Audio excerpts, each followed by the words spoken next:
Greater Noida में जल्लाद पति ने दहेज की खातिर पत्नी को जिंदा जला दिया। 6 साल के मासूम बेटे के सामने उसकी मां को पेट्रोल डाला और आग लगा दी, लेकिन 75 घंटे के अंदर ही योगी फोर्स ने आरोपी को उसके अंजाम तक पहुंचा दिया। पैर में गोली मारी, लेकिन लगड़ा होने के बाद भी आरोपी पति को अपने किए पर कोई पछतावा नहीं है। तो वहीं हाफ एनकाउंटर के बाद निक्की के परिवार बुलडोजर कार्रवाई की मांग कर रहे हैं। निक्की को जिंदा जलाने के बाद लोगों में गुस्सा है। लोगों की मांग है कि निक्की को न्याय तभी मिलेगा जब एनकाउंटर के साथ आरोपी के घर बुलडोजर भी चलेगी। एक बेटी फिर से दहेज की आग में सुहा हो गई। ऐसे में सवाल है, 21वीं सदी में भी बेटियां दहेज की आग में कब तक जलेंगी? चंद रुपयों और कार के लालच के लिए 7 जन्मों तक साथ निभाने का वादा करने वाले इतने जल्लाद कैसे हो सकते हैं? ग्रेटर नोएडा से शिवम प्रताप सिंह के साथ ब्यूरो रिपोर्ट, जी मीडिया।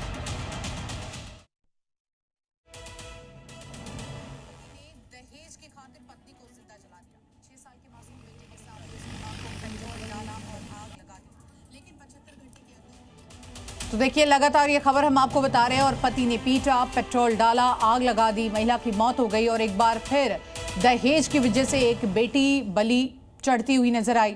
दहेज के लिए जल्लाद पति ने किस तरह से उसकी निर्मम हत्या कर दी, और उसके बाद इस पति को कोई पछतावा नहीं है अपने कृत्य पर। इसी के साथ साथ योगी फोर्स जो कि तुरंत 75 घंटे के अंदर ही आरोपी को पकड़ती है। हाफ एनकाउंटर की ये तस्वीरें आपको दिखा रहे हैं। इसके पैर में गोली लगी है। हालांकि ये वही शख्स है जो एक बेटी को ब्याह कर अपने घर लेकर आया और उसके बाद दहेज की खातिर उसे मौत के घाट उतार दिया। ये तस्वीरें आप देखिए।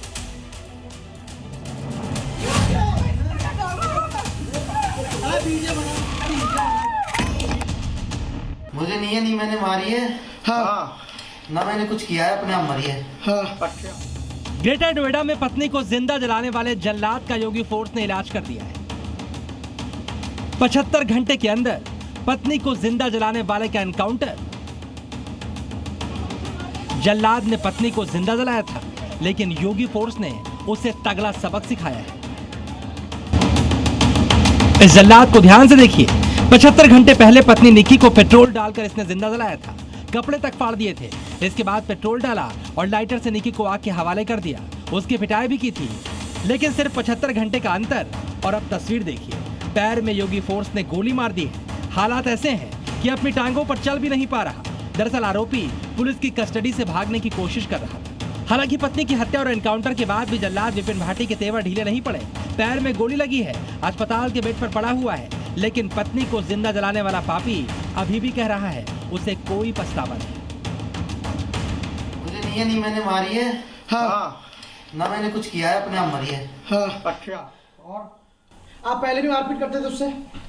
मियाँ बीवी में हर जगह लड़ाई होती रहती है, ये कोई आम बात नहीं है। अच्छा। और वो अपने आप लगाई? बस मुझे और कुछ नहीं पता ना। पछतावा है? नहीं, हाँ बहुत पछतावा है। दावा है आरोपी विपिन को पुलिस मेडिकल के लिए ले जा रही थी, तभी उसने हथियार छीनकर भागने की कोशिश की। इससे पहले कि वो भाग पाता, पुलिस ने उसे लंगड़ा कर दिया। फोर्टिस हॉस्पिटल से होकर सफदरजंग पहुंची, लेकिन रास्ते में ही उस महिला की मृत्यु हो गई। परिजन मिल गए थे। जो मृतका है उसकी बहन की तहरीर पे सुसंगत धाराओं में थाना कासना पे मुकदमा पंजीकृत किया गया। पति और उसके परिजनों के खिलाफ पुलिस ने कार्रवाई करते हुए पति विपिन को हिरासत में ले लिया। अब एनकाउंटर में पुलिस की गोली खाने वाले विपिन भाटी के पाप की कहानी भी सुन लीजिए। इस जल्लाद ने मासूम बेटे के सामने अपनी पत्नी को जिंदा जलाकर मार डाला।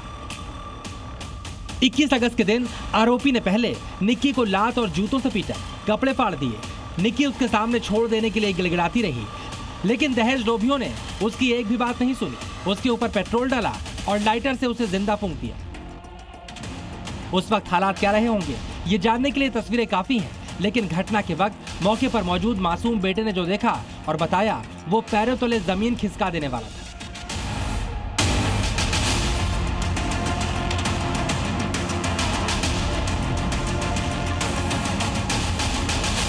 था ये मेरी निक्की बहन का बेटा है, जो उसके बिना एक पल भी नहीं रहता। उसने ये सारी चीजें आंखों से देखी थी।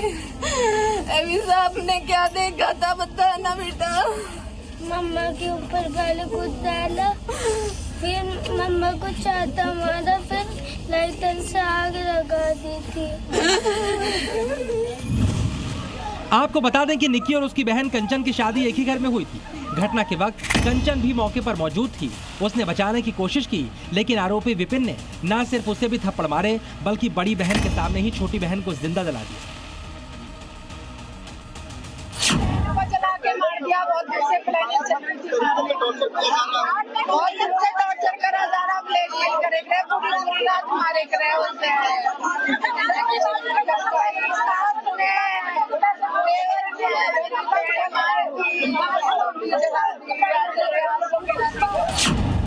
दिसंबर 2016 में निक्की की शादी विपिन से हुई। शादी में स्कॉर्पियो गाड़ी के अलावा बहुत सारा सामान दहेज में दिया गया, लेकिन दहेज के लालची डिमांड बढ़ाते रहे। ससुराल पक्ष ने 35 लाख रुपए दहेज की मांग की तो निक्की ने मना कर दिया। निक्की को जिंदा जलाने के बाद उसके परिवार ने आरोपी के एनकाउंटर की मांग की। उनका खून चाहिए, कोई रहना ना चाहिए घर में। एनकाउंटर की मांग कर रही हैं आप? हाँ, जैसा आवे वैसा कर दो। मानने चाहिए, जैसे हमारी बेटी मरी है ना, फड़क फड़क है, ऐसे फड़क के मरी। निक्की को जिंदा जलाने के बाद लोगों में गुस्सा है।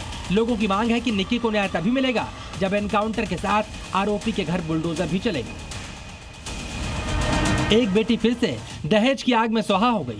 ऐसे में सवाल है, 21वीं सदी में भी बेटियां दहेज की आग में कब तक जलेंगी? चंद रुपयों और कार के लालच के लिए 7 जन्मों तक साथ निभाने का वादा करने वाले इतने जल्लाद कैसे हो सकते हैं? ग्रेटर नोएडा से शिवम प्रताप सिंह के साथ ब्यूरो रिपोर्ट, जी मीडिया।